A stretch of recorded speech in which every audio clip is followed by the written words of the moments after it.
စိတ်ချမ်းသာလာကျမ်းမာရေးကောင်းလာတော့စိတ်ချမ်းသာလာတယ်ပထမဆင်ကကြတော့ရှင်ဒီမှာနံပါတ်4ဆင့်ကြောက်က4ဆင့်ကိုဖြစ်နေပြီဒါ3လပိုင်းတော့ဒါကစစ်လက်မှတ်ဆိုတော့နောက်ထပ်တစ်ဆင့်ကလေးကြလို့ရှိရင်အားလပိုင်း4ရက်နဲ့ဆရာဒီမှာကြည့်ပါနော်အဆင့်နံပါတ်2ပဲရှိတော့တယ်အဲ့တော့ကျမရတာစစ်လက်မှတ်ပေါ့နော်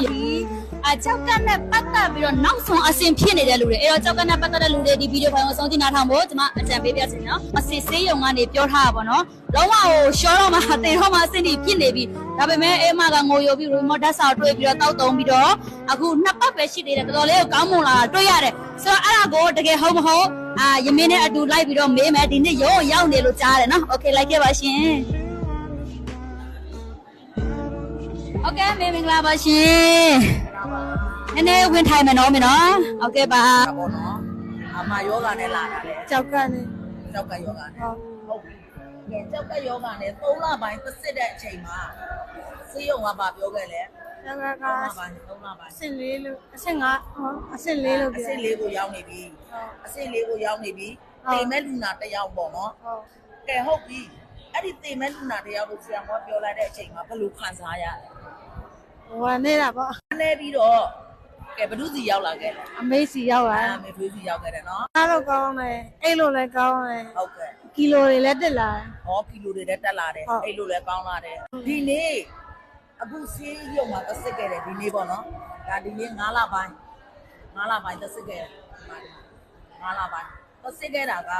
စောစောက3လပိုင်းတုန်းကကြတော့နံပါတ်4အဆင့်နောက်ဆုံးအဆင့်ဟုတ်ပြီနော်ကဲဒီနေ့သက်စစ်လာတာကြတော့နံပါတ်2ပဲကျန်တော့တယ်ဒါသေတော့မယ်သေတော့အဲ့ဒါသေတော့မှကြားတဲ့အချိန်မှာအရန်ကြည်ကွဲဆောင်ဝမ်းနေခဲ့ရတယ်မဟုတ်ဘူးလားမိဘလှုပ်ချွေးနေတဲ့အတွက်ဒီနေ့ဒီချိန်မှာဒီအာဟာရဓာတ်ဆောင်ကိုတောက်ကုန်တဲ့အချိန်မှာဆက်ပါရဲ့သူရဲ့ခံစားမှုကဘယ်လိုမျိုးဖြစ်လာတော့မျိုးနေမှန်လာတယ်ဟောပြီးတော့အလုပ်လည်းသူလုပ်နိုင်တယ်နောက်ပြီးသူ့မှာကဘာမှပူယောဂကြီးကြီးကျယ်မတွေ့လိုက်ဘူးအဓိကဘာလဲဆိုသူအိမ်မပြောဘူးစားလို့မရဘူးအလုပ်ကလည်းပြင်ပန်းတာကြောင့်ဒီအာဟာရအာဖြည့်ဓာတ်စာကိုတောက်တဲ့အချိန်မှာ तू ကဘယ်လိုခံစားရလဲဆိုတော့ကလုံးဝကိုရှော့ကြလာတွေ့ရတယ်ဆိုတော့ဒါ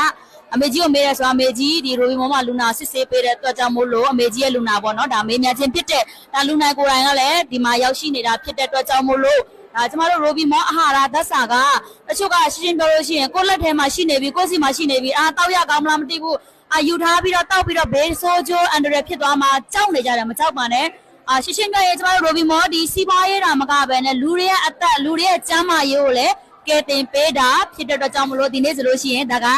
လက်တွေ့ပါပဲเนาะဟုတ်ကဲ့လူနာကိုယ်တိုင်ကဒီနေ့ရိုဘီမောအာဓာတ်စာကို2ပတ်ပဲမင်းเนาะညီမเนาะ2ပတ်ပဲနဲ့တောက်တုံးပြီးတော့ရလက်ကစားဝင်လာတယ်အိပ်ပျော်လာတယ်မျက်နှာလည်းပြီးခဲ့တဲ့ခါ6နှစ်ဒီတစ်ခါကျတော့မျက်နှာရည်လည်းပြည့်လာတယ်ဆိုတော့ရိုဘီမောရဲ့အာဟာရဓာတ်စာရဲ့ရလက်ပါပဲရှင်เนาะအဲ့တော့အခုကြည့်နေပြီးတော့လူငယ်အားလုံးလည်းတကယ်လို့ကိုယ်စီးပွားရေးလုပ်မယ်ဆိုလို့ရှိရင်လုပ်ပါဒါပေမဲ့ကိုယ့်ရဲ့မိဘတို့ကိုယ့်ရဲ့ရွှေမျိုးကိုယ့်ရဲ့ပတ်ဝန်းကျင်မှာဒီလိုယောဂတွေနဲ့ကျန်းမာရေးတွေနဲ့ပတ်သက်တာတဲ့တွေ့ခဲ့တဲ့လူတွေဆိုလို့ရှိရင်ရိုဘီမောကိုသတိရပေးပါကျမတို့ရိုဘီမောတွေလည်းစီးပွားရေးတာမကဘဲနဲ့လူတွေရဲ့အသက်ကိုကူညီပေးသလိုလူများစုရဲ့အခက်ခဲကိုလည်းငွေကြေးပိုင်းမှာလည်းဖြည့်ရှင်းပေးတာဖြစ်တဲ့အတွက်ကြောင့်မို့လို့အားလုံးကိုဖိတ်ခေါ်ပါတယ်ဒီနေ့ကလူနာကိုယ်တိုင်လည်းရှိတာလက်တွေ့ပါပဲရှင်เนาะ